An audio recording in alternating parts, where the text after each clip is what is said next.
Literatura clássica no ar e o livro de hoje é um romance francês que inspirou uma série de romances similares mundo afora. Escandaloso para a moral burguesa do século XIX, tornou-se um arquetípico romance de adultério. Madame de Bovary, de Gustave Flaubert.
Aqui o retrato do autor, rosto sério e olhos enigmáticos, somente como o pai do realismo poderia ter.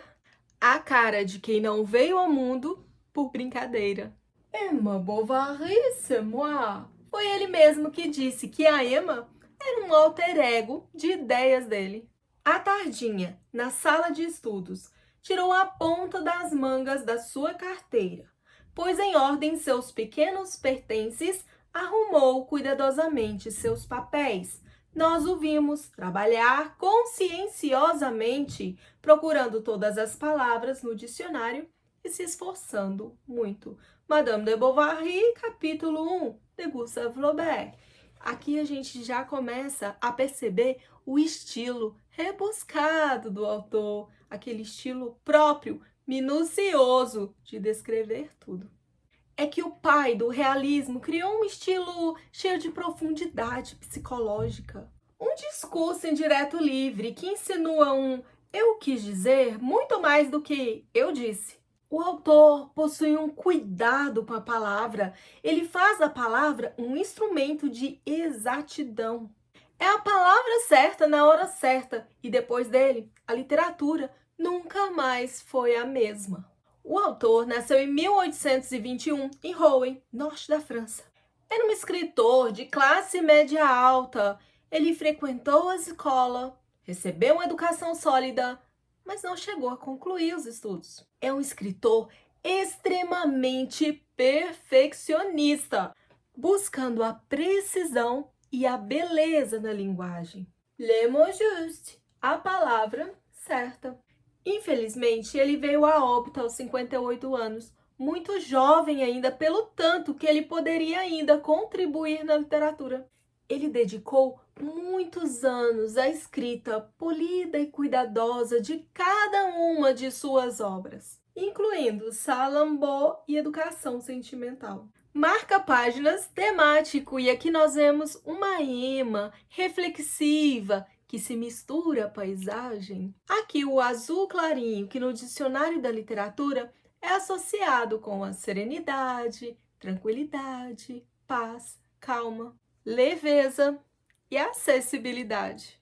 Ela admira as folhas de um vermelho claro, ainda não vívido, que vai significar a inocência, a delicadeza, a ternura. É o início de um romance por quem se deixa levar pelas paixões, mas com a inocência de quem não sabe o que faz e nem pesa as consequências. O Mimo do Box é um livreto que vai trazer 3 contos de Flaubert. Um coração simples, onde a personagem é a Félicité, que ao contrário da Emma, não tinha grandes ilusões. Zero ambição, ela era praticamente uma santa e no fim da vida, resta a ela um papagaio, coitada.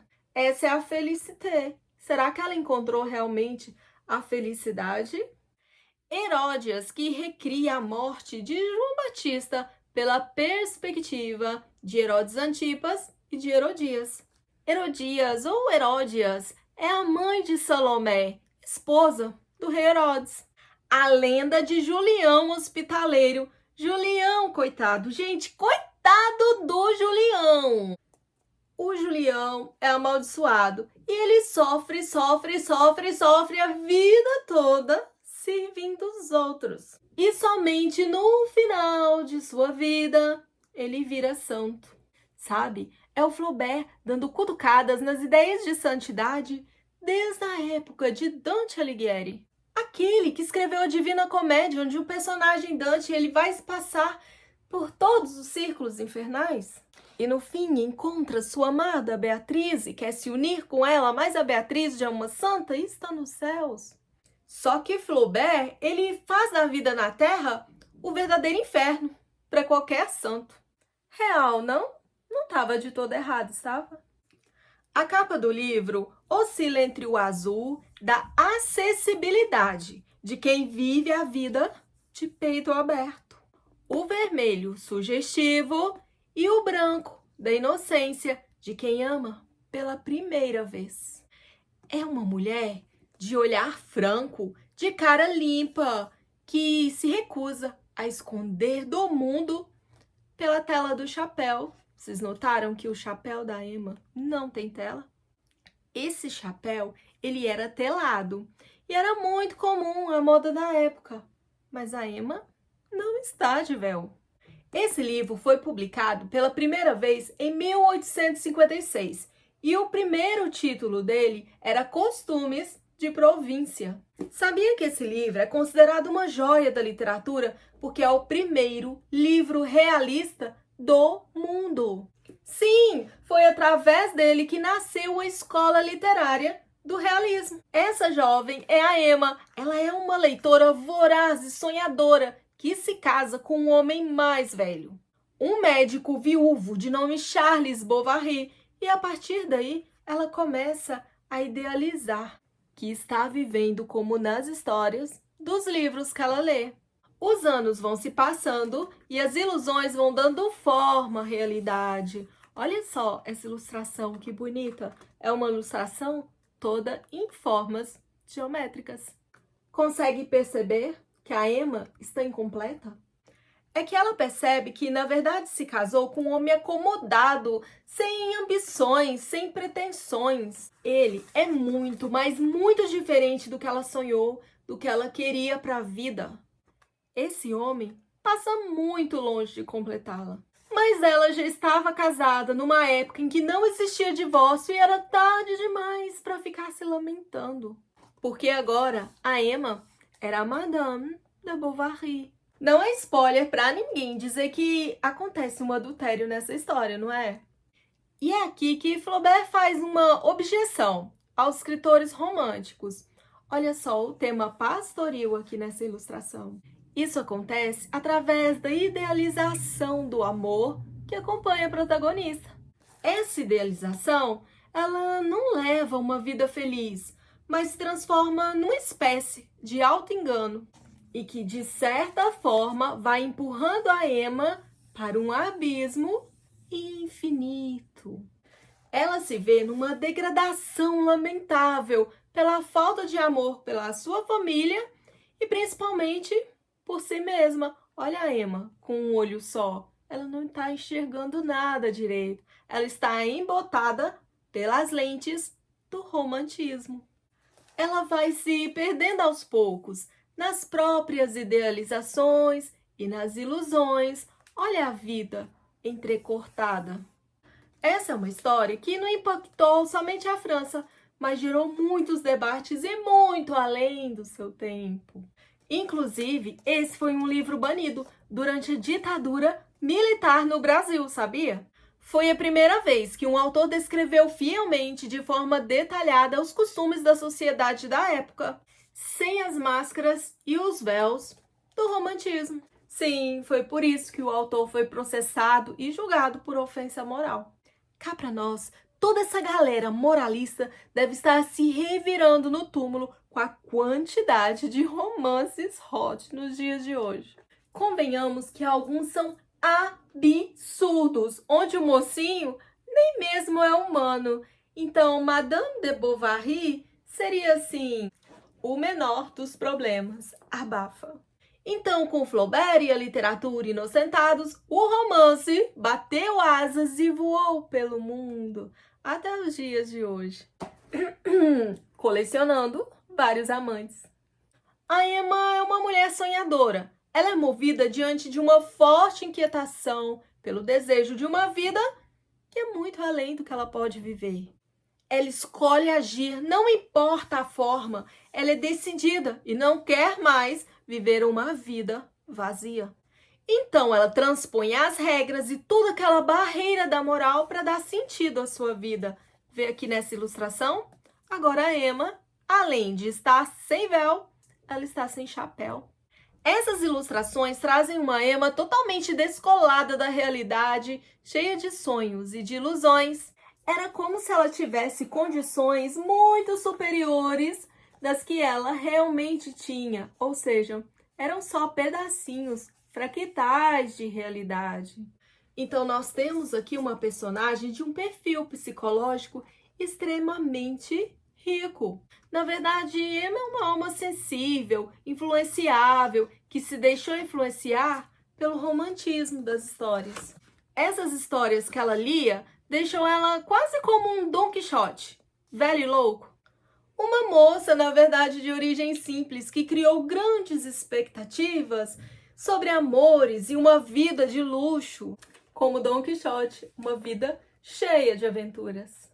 Quando ela vai a festas da alta sociedade, ela fica deslumbrada. Então ela começa a comprar móveis, roupas e objetos de luxo. E aí é que ela vai endividando o marido. Além do que, ela começa a ter inúmeras relações extraconjugais. Lembra de Dom Juan? Então, Flaubert dá uma cutucada no romantismo. Esse é um clássico com vertente psicológica, tanto que foi a partir dessa personagem é que surgiu o nome bovarismo. Esse termo passou a designar pessoas que desenvolvem ambições muito longe da realidade e passa a viver de acordo com essas ambições, com esses desejos, de acordo com uma ilusão. E nessa figura nós temos uma casa em ruínas, totalmente destruída. Ai, meu Deus, que família morava aqui. Você conhece alguém assim, com ares de bovarismo? Sabe aquela velha história de coach que diz: haja como se tivesse a vida que você quer ter, haja como se já fosse a pessoa que você quer ser? Haja como rico, como inteligente e o universo te responde. Haja como já tivesse realizado o seu sonho e o universo te responde. Você atrai a mesma frequência que você já pensa ser? Você acha que esse é um bom conselho? Será mesmo essa uma boa atitude? Ou simplesmente não passa de uma condição psicológica chamada megalomania. Eu quero saber, pense nisso, porque quanto mais as ovelhas leem, mais negras elas ficam. Te espero no próximo vídeo.